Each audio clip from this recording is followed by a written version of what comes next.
You're listening to The Jacob Valk Show. He's breaking down the latest and greatest in sports as only he can.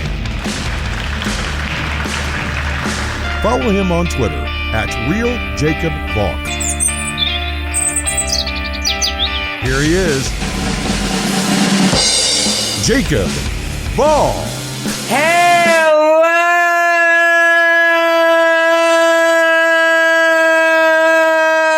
sports fans! Welcome to another edition of the Jacob Valk Show. I am Jacob Valk, and I have 3 sports stories that I want to talk about before I get to the Jon Pessah interview. No, I'm not going to talk about the horse semifinals and finals that aired yesterday. I can't even say that it happened yesterday because it was taped.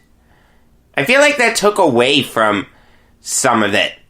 I mean, you could tell that it was taped. You know how I know it was taped?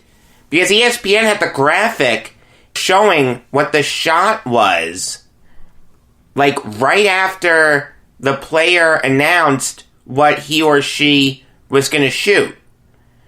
There's no way that if it was live, they could have been able to do that. None. It was clearly taped. It was a bad job by ESPN. I mean, my God. The players looked like they were being recorded on a potato. My cell phone and my tablet could do better than what they were recording themselves on. It was a good idea. I did watch it. I hope I never have to watch it again. It was just a terrible job. Oh my God, it was brutal. Alright, that's my rant for the day. On to a story that I may sound hyperbolic when I talk about, but I promise you, I'm not being hyperbolic here. Jalen Green foregoing college to play in the G League. This may bring about the end of the NCAA as we know it. And what I mean by that is, we may finally start to see these athletes get compensated. Depending on how Green does, you'll see other top prospects go this route. According to ESPN, Jalen Green was the best high school prospect in the nation. Now, I don't watch high school basketball, so I'm not going to comment on his game. The only thing that I can say is it's a coup for the G League to get this guy. And we may be talking about Jalen Green as a trailblazer. It may seem hyperbolic, but it's not. Let's say Jalen Green succeeds in the G League. That opens up a path for other top high school recruits to go into the G League, forego college entirely, get paid early, and then they're going into the NBA. I mean, what makes more sense? See, college basketball has turned into a breeding ground for the NBA. It's one and done for about 90% of these big recruits. Maybe even more than 90%. I mean, I understand that you see some guys stay the full 4 years, maybe 3, maybe 2. But a lot of these guys are one and done. That's not what college basketball should be. That's not what college should be. The NFL has it right with what they do. Not allowing underclassmen to go pro.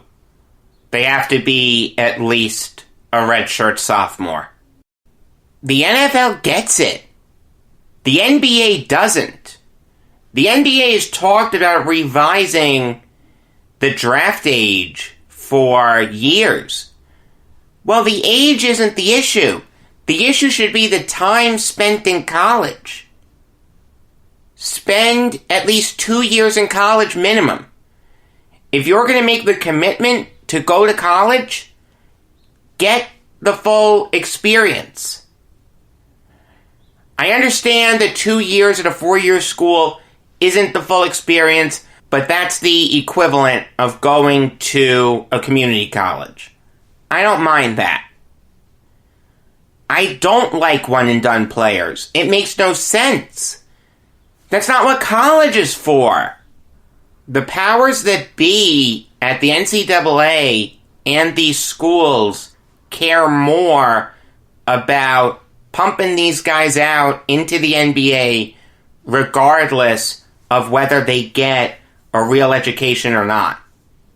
Now, I understand that a guy like Zion Williamson or John Morant or RJ Barrett really doesn't need an education. If they're committed to going to the NBA, yeah, they can forego an education. I know that sounds like a terrible thing to say, but if they have their heart set on playing in the NBA, no one's doubting their talent, you really can't stop them. And John Morant spent 2 years at Murray State. Give him credit.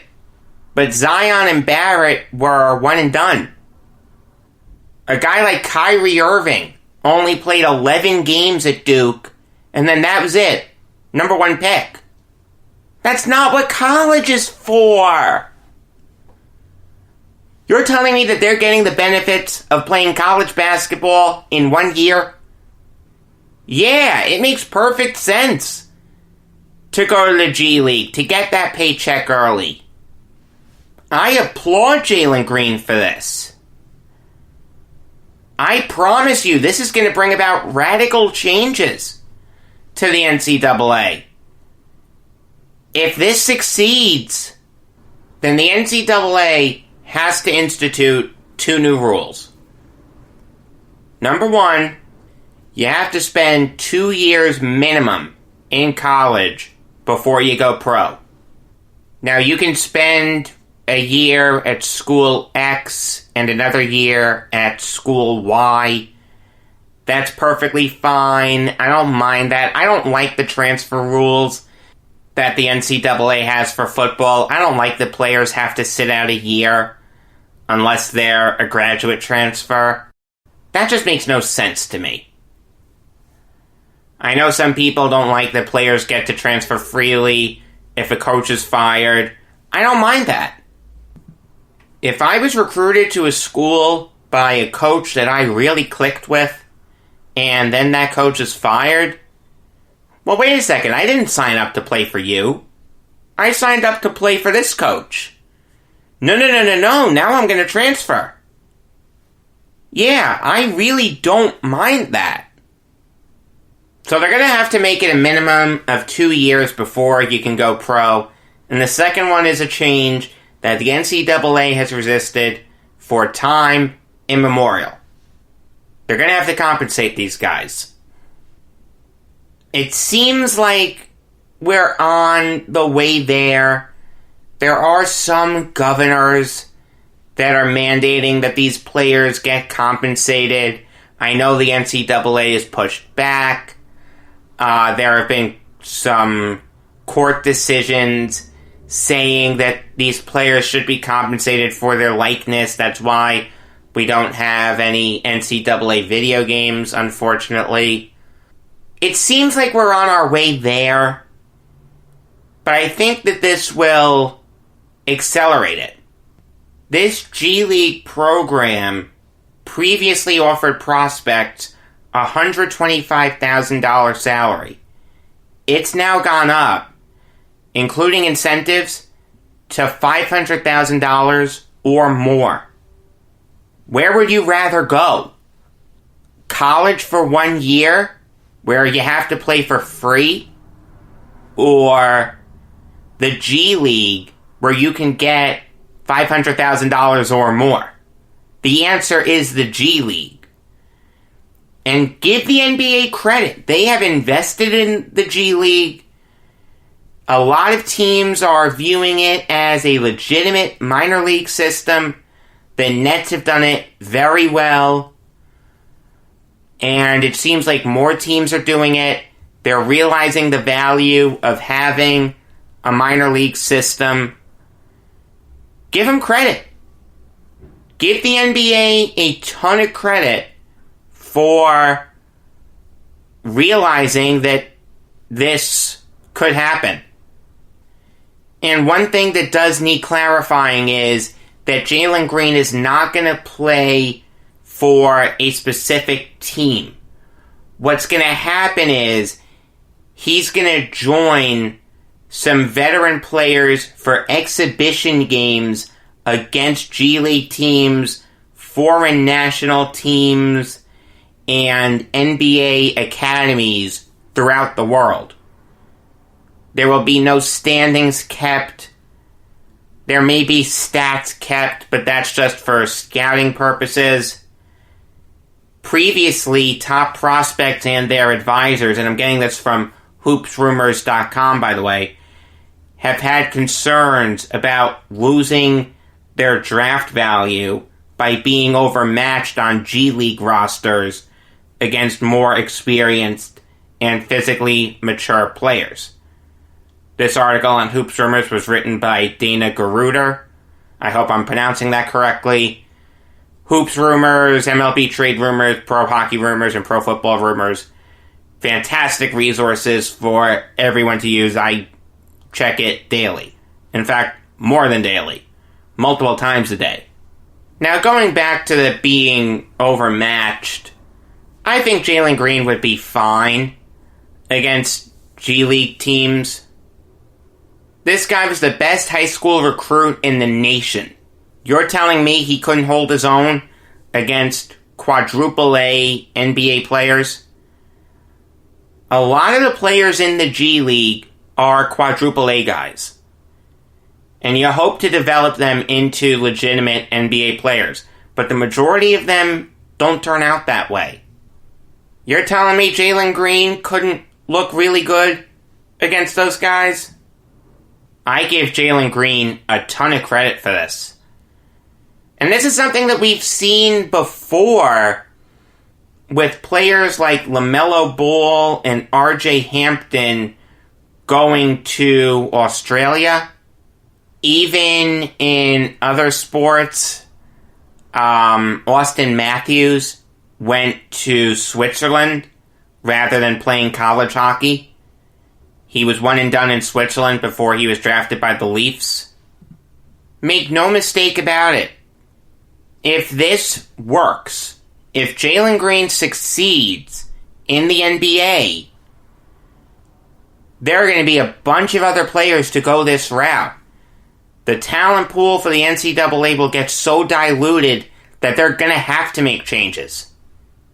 Now, the cream of the crop may choose to go the G League route regardless of whatever the NCAA does. If they don't want to spend 2 years in college before they get to the pros, they want to spend 1 year and then get to the pros, there's nothing you can do about that. It doesn't matter how much money you offer them. Their dream is to play in the NBA. I'd rather wait a year for my dreams as opposed to 2 years for my dreams, regardless of how much money was getting thrown my way. I'm going to make that money anyway in the NBA. So there's nothing that the NCAA is going to be able to do to prevent the super duper high school recruits from going to the G League. What they're going to have to do is they're going to have to position themselves to the lesser talented players and say, hey, we can develop you into becoming great NBA players. The majority of players coming out of high school in any sport, they're not ready to go pro. They have a lot of stuff to work on. Maturity being the biggest one. Let me tell you, I was a much different person before I started Nassau Community College than I was when I graduated from Nassau Community College. College is the time for you to make mistakes, to learn from them, and to develop as a person. You do not learn more about yourself at any point in your life than at college. The NCAA has strayed too far from education to just professional development. How many stories have you seen of these coaches getting caught for cooking the books, so to speak? Oh, this player failed this course.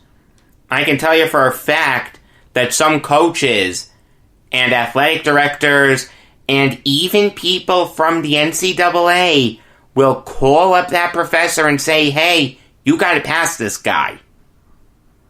They mean too much to college football or college basketball. I know for a fact that happens. By shifting to a two-and-done mandate rather than a one-and-done possibility, you're restoring education back to the NCAA. There's a reason that collegiate comes before athletic in that association. That should be their number one goal. Not developing these guys for the pros, developing these guys for life. A lot of these guys aren't going to make it in the pros. The top high school recruits are going to flame out in college. And the top guys coming out of college are going to flame out in the pros. Unless you want them living on the streets, they're going to need life skills. The NCAA and these colleges have gotten away from that. And yeah, you're going to have to compensate them. Alright, if you don't offer them anything, just the promise of an education, there are going to be a lot of players that will take their chances going this one-and-done route in the G League. And that is going to cause a terrible influx of quote-unquote talent. You're going to see a lot of guys bust, because a lot of guys do need multiple years of seasoning before they go pro. If the NCAA just goes the two-and-out route and doesn't offer compensation, they're not going to be able to lure these guys there. A lot of these guys are going to take their chances in going this one-and-done route, and they're going to flame out. And it will be such a tragedy. They're gonna need to be compensated. I'm not sure exactly how it would work. Maybe something like X amount of money per sporting event for every collegiate athlete. See, you can't just pay the football and basketball players. You've got to pay the baseball players, the hockey players, the golf players, the swimming players, the diving players, etc., etc., etc. You want to tell me that the college football and college basketball players deserve more because they bring more money into the schools? You're right, but there are some legal issues with Title IX that'll probably come into play that I'm not equipped to talk about. All I know is it will be an issue. I think paying everyone a set amount of money per event will be the fairest way to do it. You want to tell me it's going to start an arms race between the big schools and the small schools? You're right, but we already have that. If your point is that the big schools are going to be able to offer more than the small schools, you're right, but we already have an arms race between those schools. The small schools already don't get the big recruits.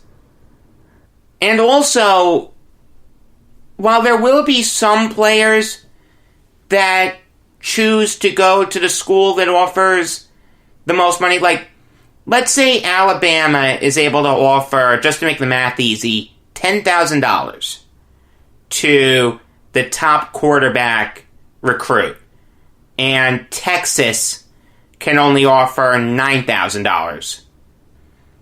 Yeah, maybe he'll choose Alabama, but maybe not if he has to fight for his spot. What if Texas says, yeah, there's a clear route for you to start? Maybe Alabama has their starter entrenched, and Texas can say, yeah, you're going to get the opportunity to fight for the starting job right away. Whereas if you go to Alabama, you're going to have to wait for 1 or 2 years. And that's not just Texas. That could be any school you want, including the small schools. Don't think that players are just going to pick money. Realize these guys are going pro. They want a chance to show what they can do. They can't do that sitting on the bench. Think about it this way. If Garrett Cole was offered all that money by the Yankees, but they said to him, you're going to be in AAA to start out with, or you're going to be our long reliever, he wouldn't take that contract. He'd sign a lesser contract with a team that promised him a starting role. The NCAA needs to offer compensation. It's just that simple. And now another player is going the G League route, Isaiah Todd, the number 13 prospect in ESPN's list of 2020 recruits. So not just Jalen Green, Isaiah Todd is also going that route. So we have 2 top prospects going the G League route and foregoing college altogether. That combined with LaMelo Ball and RJ Hampton, if that doesn't signal to the NCAA that it needs to change, I don't know what will. Moving on now to an interesting trade rumor, and this is from Michael Lombardi. He said that O.J. Howard could be traded before or during the draft. I like O.J. Howard. I think he's a really good player. He's not great. I remember in 2017, I wanted the Jets to take him. That was before Jamal Adams slipped to him. And now we're seeing the rumors pop up again about Jamal Adams being traded. Now the Cowboys are supposedly really interested in him again. Cowboys have the 17th overall pick. I'll trade Jamal Adams for the 17th overall pick. Yeah. I don't mind that at all. In fact, if the Jets signed Jadeveon Clowney, I'd use the 11th and 17th pick to trade up to 3 to take Jeff Okudah. And I have completely reinvented that defense. And I'll sign another safety. Like I said, I can win without a good, strong safety. But back to O.J. Howard. He's been a little bit of an underachiever. He hasn't set the world on fire like he was supposed to coming out of Alabama. But he's been pretty darn good. He's averaged about, let's say, 30 catches for about 475 yards. That's pretty good for a tight end. I'll take that. Now, it's not what he was hyped up to be. I understand that, but that's a pretty good tight end in my book. He only caught one touchdown last year, but Bruce Arians doesn't use the tight end a lot anyway. Howard had a career low in yards per reception. You'd think that would go up with Brady because Brady loves his tight ends, but maybe not. If the Buccaneers can get a third-round pick for O.J. Howard, I would trade him. Supposedly they want a second-round pick.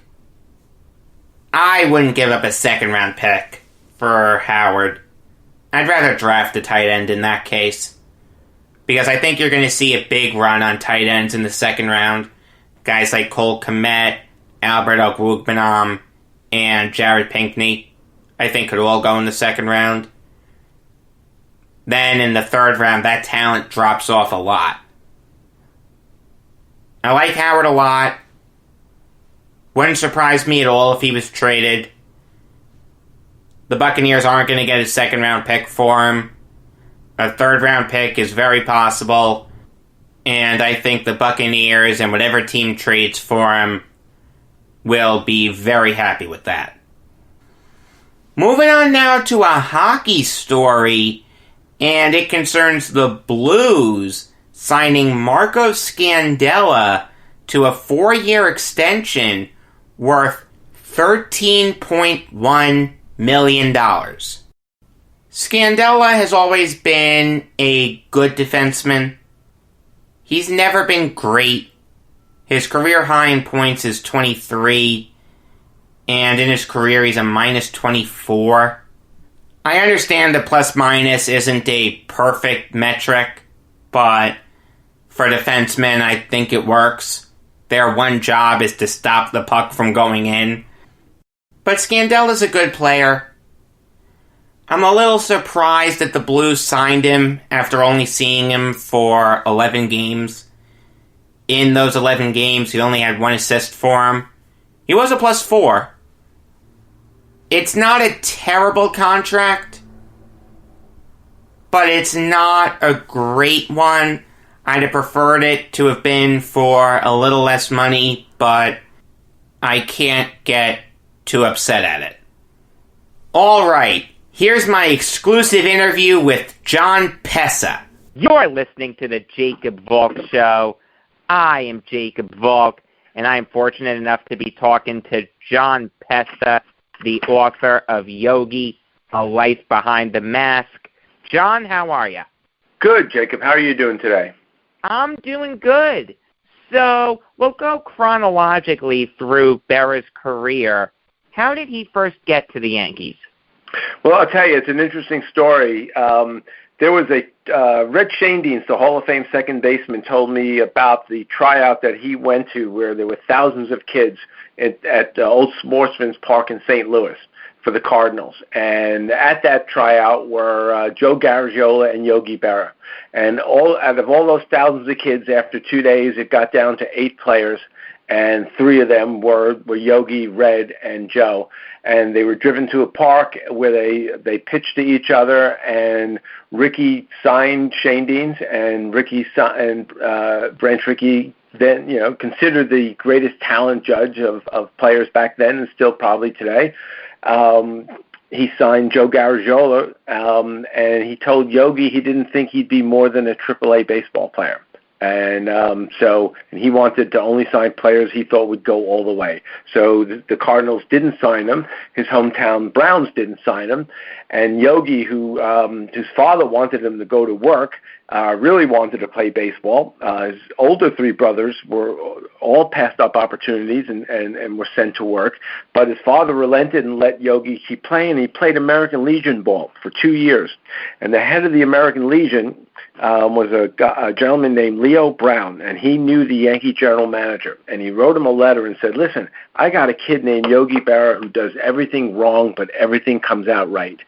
And you need to sign this kid. He's a better player than Garagiola. He'll do great for you. All it'll cost you is a $500 bonus, and pay him whatever you want. He'll sign. And so Weiss sent a scout to St. Louis after the World Series, talked to the people that he knew in St. Louis.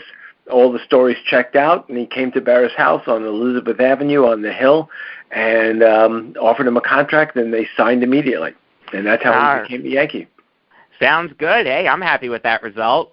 As a Yankee fan, I'm thrilled with that result. So the Yankees at that time had a pretty good catcher already in Bill Dickey. How important was Dickey to Berra's development? He was essential. Without Bill Dickey, it's a very good chance that Yogi Berra would have been an outfielder. And in fact, his first 2 seasons, the pitchers hated pitching to him in 1947, 1948. They liked Yogi, and they loved his bat, but they hated pitching to him. And in the last 50 games in the 1948 season, the then manager, Bucky Harris, shifts him to right field, and Yogi hits .320, belts out a bunch of home runs, and combines with Joe DiMaggio and Tommy Hendrick, and they almost close the gap. They lose the pennant 2 days from the end of the season, and Yogi has a great 50 games in the outfield, and every national writer and every Yankee beat writer wrote the same thing, which is, we've seen the last of Yogi Berra behind the plate, and we're happy about that, and so is Yogi.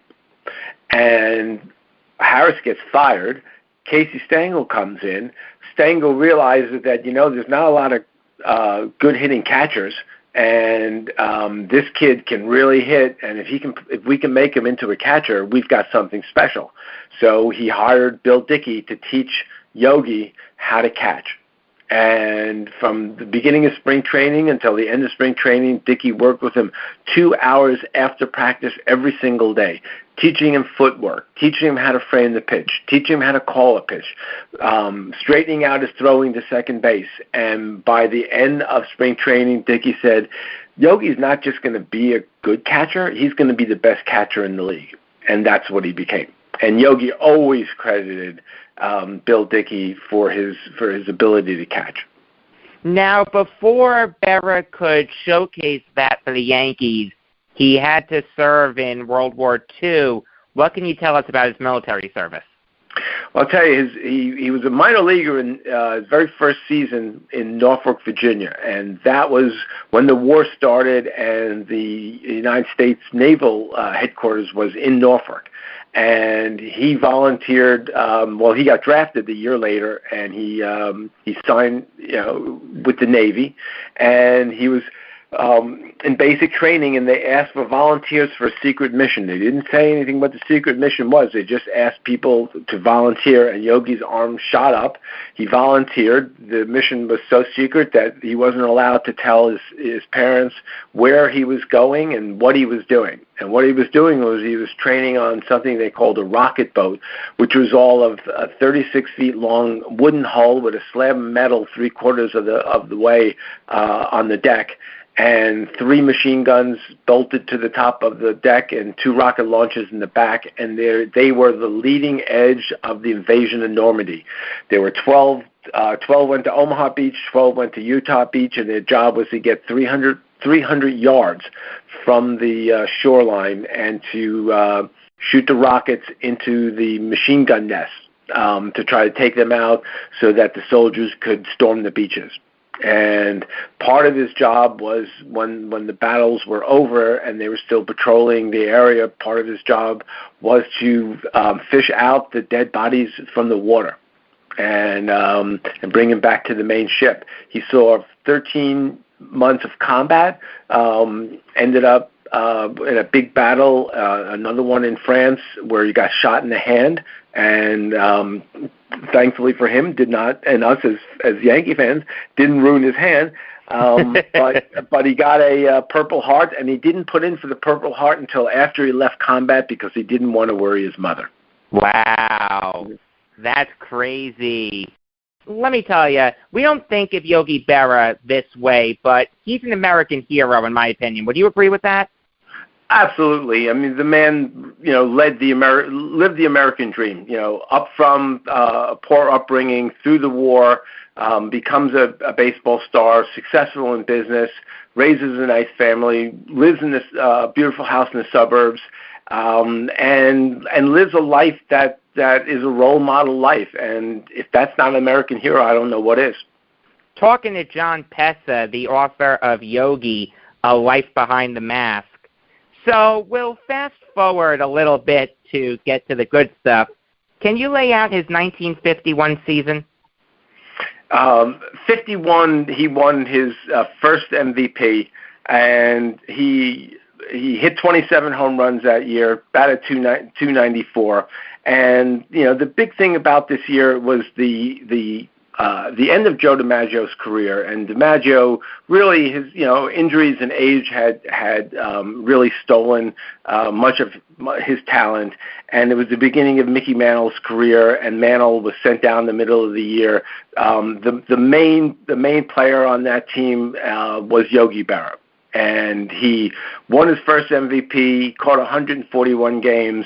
The pitchers relied on him. Yogi had almost a photographic memory of every at bat with every player, and could tell you things that happened 6 years ago, what the count was, and what was the pitch that we got this guy out on. And so he coaxed a pitching staff, and they won what was then tied the record of the Joe DiMaggio, Joe McCarthy 4 straight World Series titles. All right, sounds good to me. So would you be able to describe his 1954 season? It was one of his best seasons, and in fact, it was the most wins for a Yankee team under Casey Stengel. They won 103 games, and Yogi that season hit 22 home runs, knocked in 125 RBIs, a career best, batted .307, caught 149 games out of 154, and the only bad part of that season is the Cleveland Indians won 110 games. And yeah, exactly. Yeah. Thank you. Big work. Yeah. Yep. and won the pennant that year. And although they got swept in the World Series by the Giants in 4 games, but that was yeah, I mean, Yogi had just a dynamic season, and year in and year out, the Sporting News would do polls about all sorts of things. The polling the players on who was the best at this, who was the best on that, and one of the questions that was always asked was who was the toughest out, and the American League pitchers always said it was Yogi. And not just because of the kind of statistics that he put up, but because there wasn't a pitch that they could throw to him that he couldn't hit, including if they tried to throw the ball to a foot outside or a foot and a half over his head. If Yogi liked the pitch, he swung at it and he connected. The man's the highest strikeout total of his entire career was 38 times. And he, in 17 full seasons with the Yankees, he struck out 410 times. That's a good 2 seasons for Aaron Judge. You're not wrong. I know. You're not wrong. And you know what? Let me tell you, that 36 strikeouts, that's actually less than DiMaggio's career high. His career high was set in his rookie year of 36 with 39 strikeouts. So we think of DiMaggio is the guy who never struck out. We really should think of Berra that way. Would you agree with that?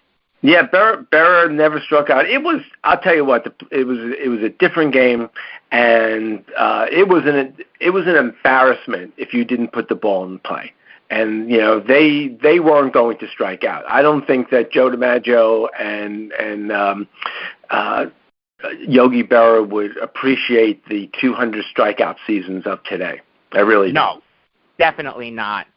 So we'll fast forward 12 months. What can you tell us about his 1955 season? I'll tell you what. He had a great year. Won the MVP. Caught another 145 games, and had gotten a big raise to $50,000 from $40,000 for salary.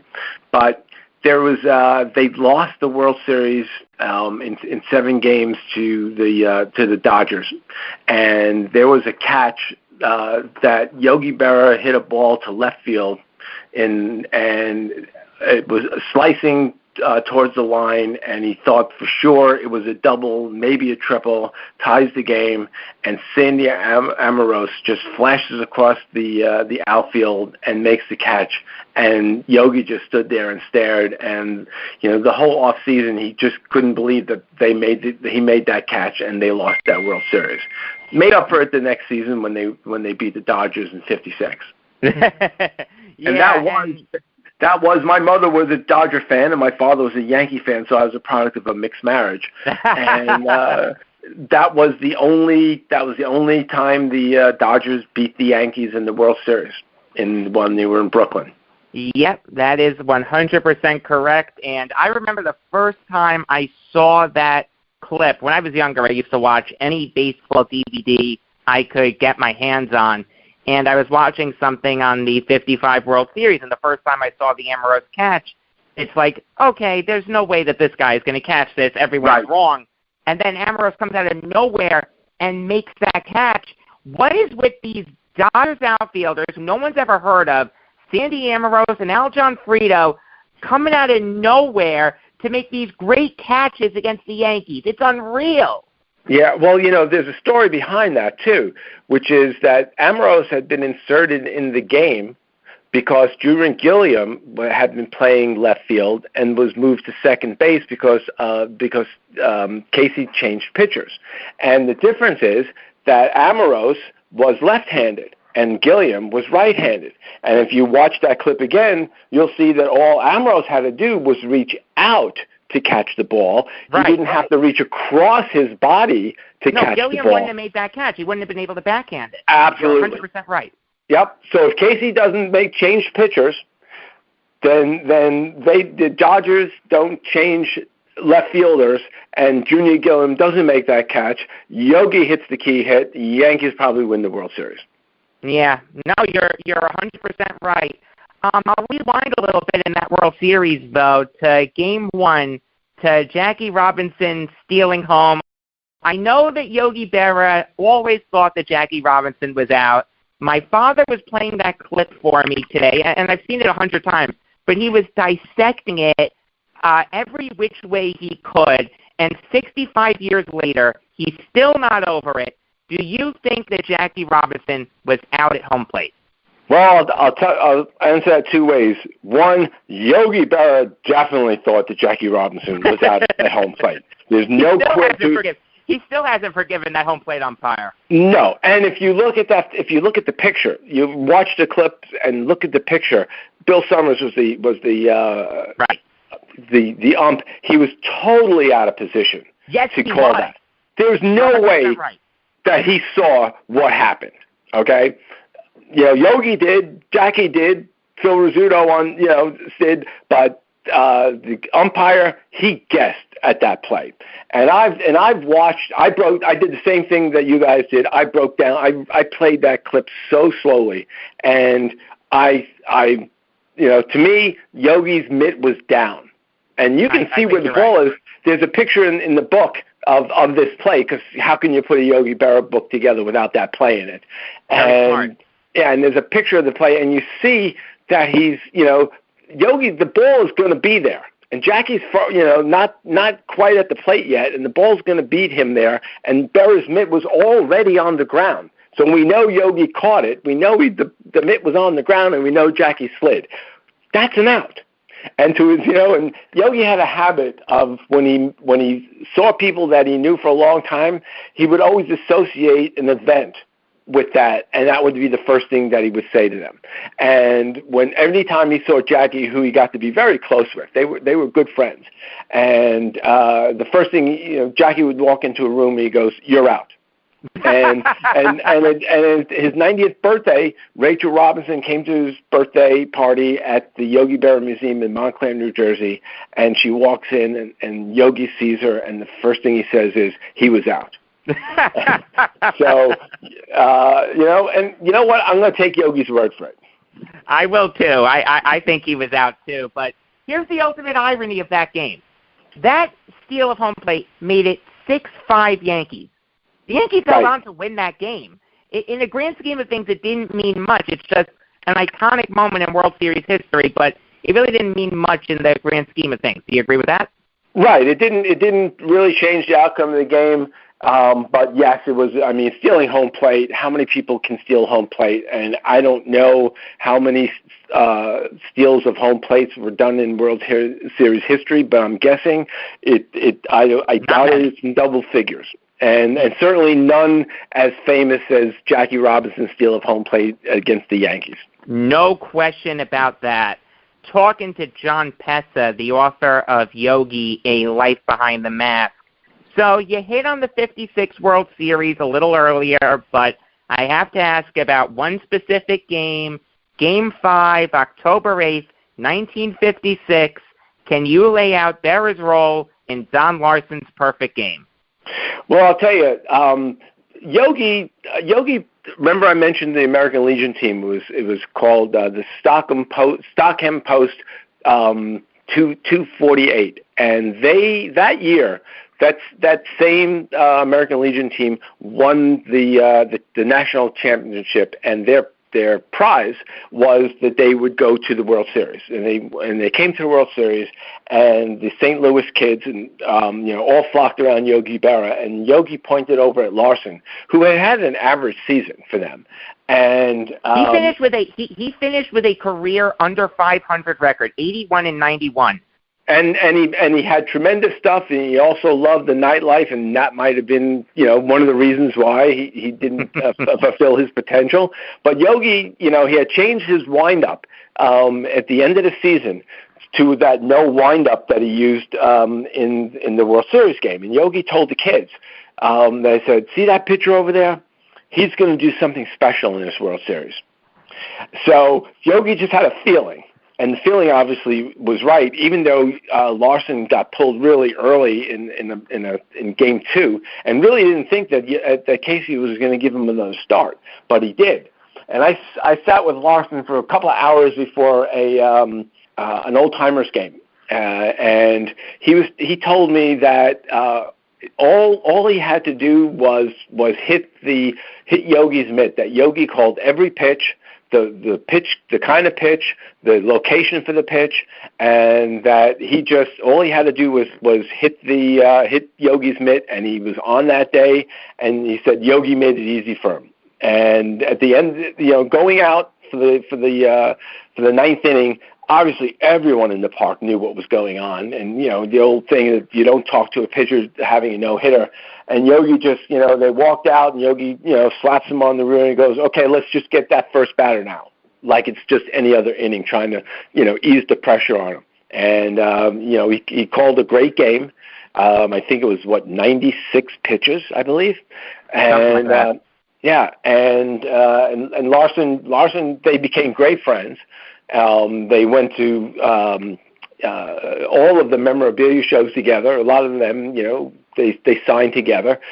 They were there when Yogi came back and David Cohn pitched his perfect game on Yogi Day, which was something special.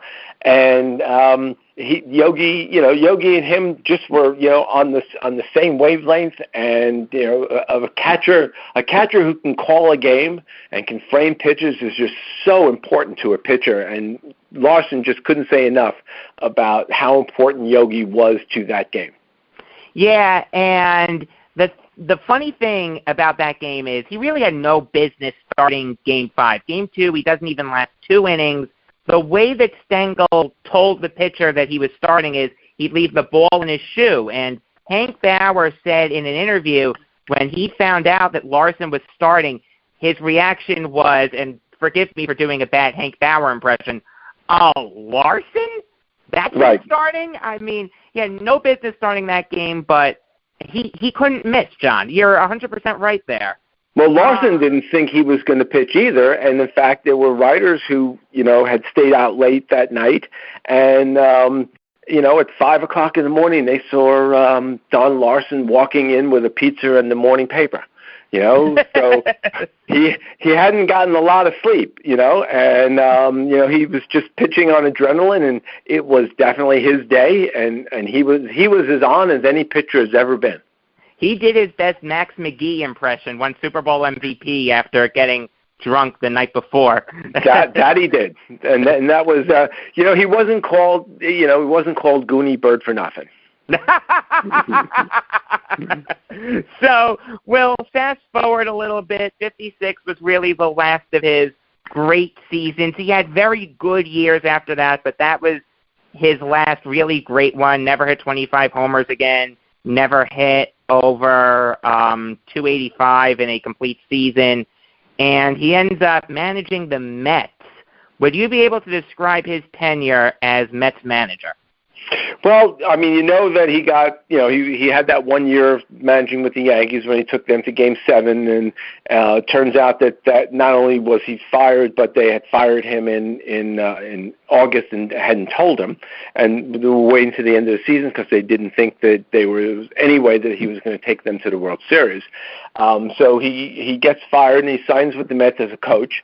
And he's coaching through Wes Westrom, and then they hire Gil Hodges, and there were writers who wrote that what's wrong with Yogi that he's not leaving the Mets and looking for an opportunity somewhere else, because Yogi wanted to manage again, and he was being passed over, and he was friends with Hodges from their days when Hodges was in Brooklyn, and all those three teams were close and knew each other. And he walked into Hodges' office and said, listen, if you want a clean slate and bring in your own guys, go right ahead. I'll go somewhere else. And he said, no, I want you. And so he was on his staff, and unfortunately Gil had a heart attack in 72, and Yogi got suddenly promoted to manager. Had a good season in 72, and in 73, they suffered all sorts of injuries to the shortstop, Bart Harrelson, to Rusty Staub, their best player. I mean, just about everybody on that team got hurt at one point or another. And they're late in the season. They're in fifth place, about 7 games out, and that's when he said it's not over till it's over. And suddenly they started winning, and they win the pennant, with the worst record of any team ever to win a pennant, 3 games over 500. They beat the Big Red Machine, one of the great teams of all time, and they meet the Oakland A's in the World Series, where this is the Oakland A's team of Reggie Jackson and Rick Monday and Joe Rudy and Ken Holtzman and Catfish Hunter. I mean, a whole host of Hall of Famers about to win 3 straight titles, and this is their second trip to the World Series, and the Mets go up 3-2. And Yogi goes over to Seaver and says, "Can you pitch on 3 days rest?" And Seaver says yes. And Seaver holds that team to 3 runs, but unfortunately for the Mets, they only could score 1, so the series is tied, and Matlack now is pitching on 3 games rest, and he gives up 2 2-run homers. Not terrible. Gives up 4 runs, but the Mets only were only able to score 2, and they lose 4-2, and he loses what turned out to be his last chance to win a World Series. Yeah, and there's still some old Mets fans that blame Berra for starting Seaver and Matlack on 3 days rest. I'm glad you brought that up. I was going to bring that up, so you're ahead of the curve. I personally think, looking back at that World Series, that blame is misattributed to Berra. I think that you should blame the Mets hitters for falling flat in Game 6 and 7. They had every opportunity to win those games, and they could only score 3 runs in elimination games. At the end of the day, you've got to be able to hit to win a baseball game, and they just weren't able to. Blame the hitters, not Yogi Berra. Do you agree with that? 100%. Look, okay. Yogi, he went to his star pitcher. Seaver was the dominant pitcher in the game. And he went to Seaver, and who he had an uneven relationship with, and he said, "Can you do it?" And Seaver said, "I can do it." And said, "Great, okay, you're my man." And he goes out there. I mean, giving up 3 runs against a team like the Oakland A's, that's a pretty good outing, right? And then Matlack goes out and he gives up. He throws 2 bad pitches. Unfortunately, they were both hit for home runs with a man on. gives up 4 runs, not a absolutely representative game, and where are the Mets hitters? And non-existent. Non-existent. So I mean, if I'm going to look to point a finger there, I'm with you. I'm going to point the finger at the Met hitters, not at the manager who said, you know what, we're up 3-2. I got the best pitcher in baseball. I'm going for the kill right now. Right, exactly. Who else do you want starting Game 6? Do you want some Schmigecki, or do you want Tom Seaver, one of the best pitchers in baseball history? You want Tom Seaver. And I'll tell you what Jacob deGrom is thinking right now. He's nodding his head right now. Amen, brother. I can't get any run support either. Exactly right. That's exactly right. So you brought up 1964 when Berra managed the Yankees for 1 year, and obviously they fired him for Donnie Keene, one of the worst decisions in Yankees history. Keene was a good manager for the Cardinals, just couldn't manage for the Yankees, and it set off this period of mediocrity that wasn't ended until George Steinbrenner bought the team. Rest in peace, Hank Steinbrenner, who just recently passed. I know that he's with his father right now. Yes, exactly. I eulogized him on Tuesday's show. But he came back to the Yankees, Dave Berra, in 1984. What can you tell us about his time as Yankees manager in the 1980s? Well, this was a period when George was his absolute impetuous worst. He was changing managers 2 and 3 times a season. And I was a sports editor at the Hartford Courant, and we covered the Yankees. And it got to the point where it was hard to hire a Yankee writer because nobody wanted to cover the team because you didn't cover baseball. You covered the insanity.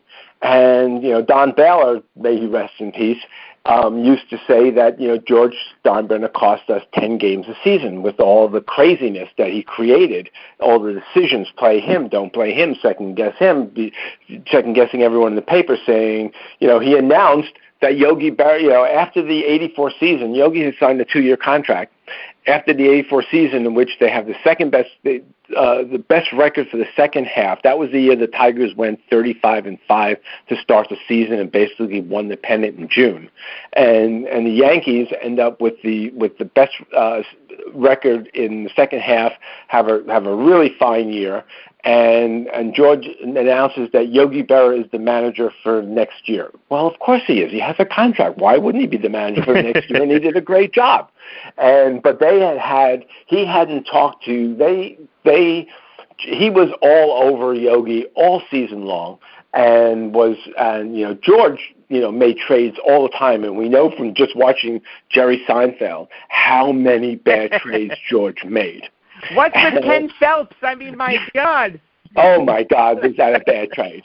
And so I had a beat writer come to me. I hired a new person to cover the Yankees, and he said, "So tell me, what's your advice? Who are the people I need to cultivate on this team on the beat?" And I said, Steve. His name was Steve Buckley. I said, Steve, I got to tell you, here's the thing. Next year, 15 of these players aren't going to be on the team. Because that's what George does. He just fires everybody and brings in a whole new team every year. And that's what he was doing. Just drove everybody crazy. And Yogi and him, there's a scene in the book where they have it out. And Yogi did not get mad very often. You really had to push Yogi to get mad. But in this case, George finally pushed him over the top, and they're sitting at a round table, which George used as the desk in his office, with the coaches, and Yogi just gets up and he takes a pack of cigarettes, which he had started smoking again after quitting, and he throws it on the table and bounces and hits George in the chest. And he just starts cursing at him, telling him that this is I won't use the words, but this is the team you picked. You're the ones making the decisions. Then you're second-guessing us. It's your fault. It's your fault. So from June of 84, George never talked to Yogi, even though he was his manager. And so we go into the 85 season, and he comes out and says he's definitely my manager for the season. Well, George had said the same thing about Bob Lemon, and he fired Bob Lemon that year after 14 games.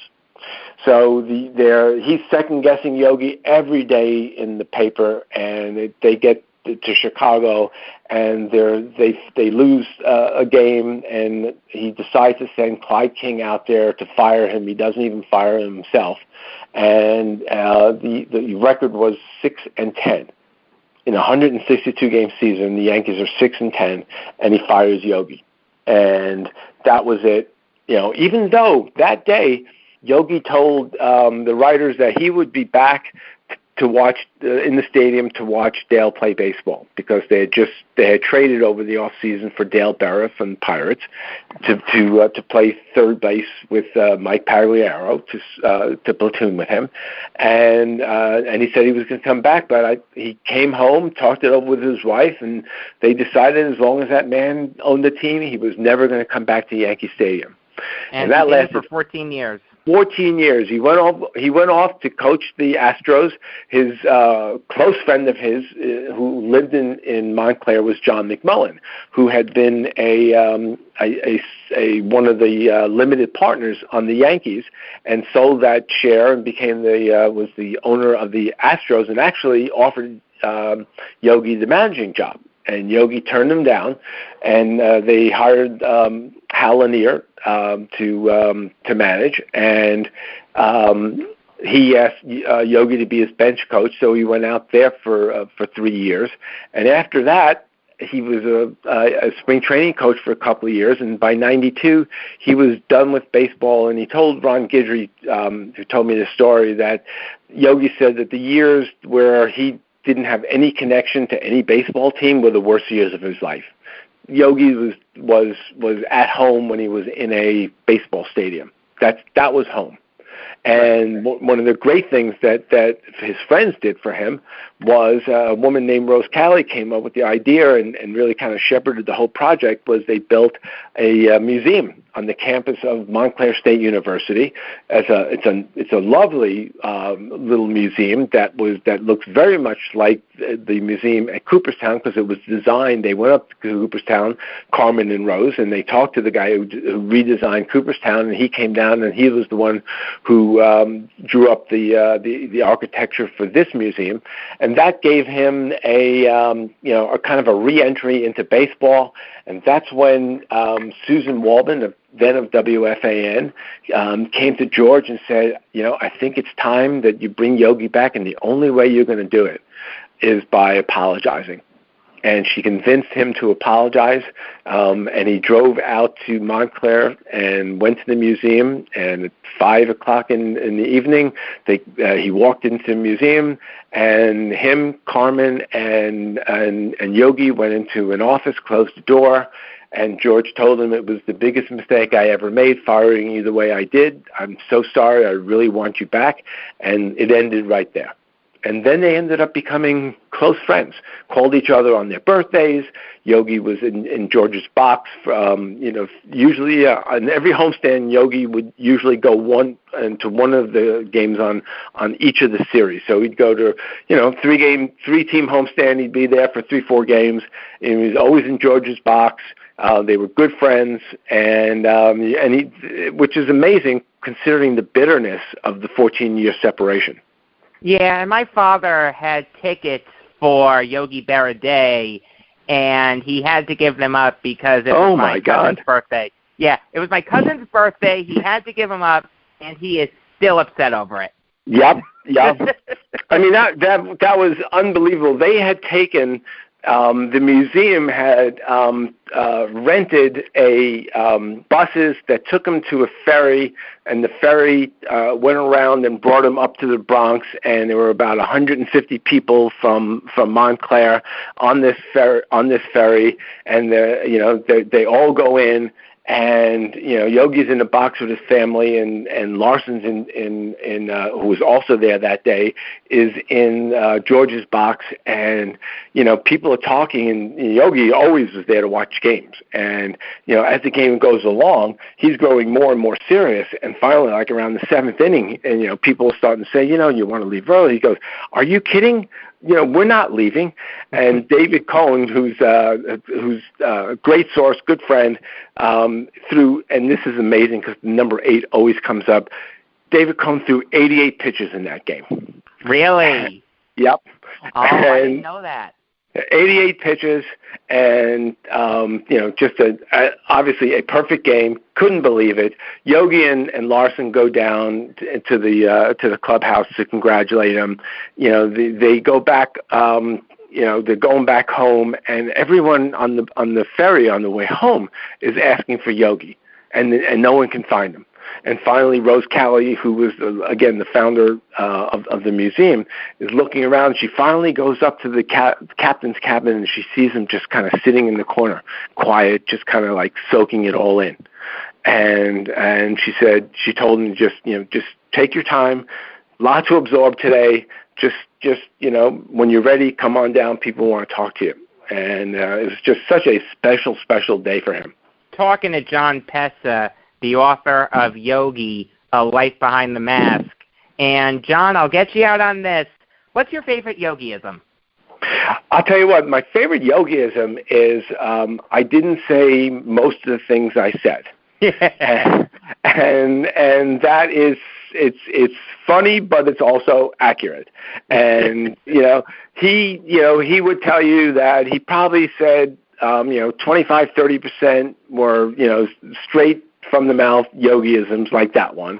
There probably another 35% were things that he said that other people, especially his close friend Joe Garagiola, who grew up across the street from him, embellished. And then there were probably 10, 15%, especially in the old days when there was only print and there was no TV and no radio people that were following the Yankees around like there are today.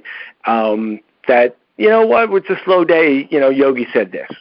So that's my favorite one, and that's the reason it's my favorite one. I like it. My favorite is It's Deja Vu all over again. You like that one? Yep. I mean, there are just so many, and right. Most of them over till it's over, and 90% of the game is half mental. When you see the fork in the road, take it. A lot of good ones. Some of them are funny. Some of them are poignant. I mean, the one he said about his wife, where we have a good time whether we're together or we're not. and it's like 65 years of marriage.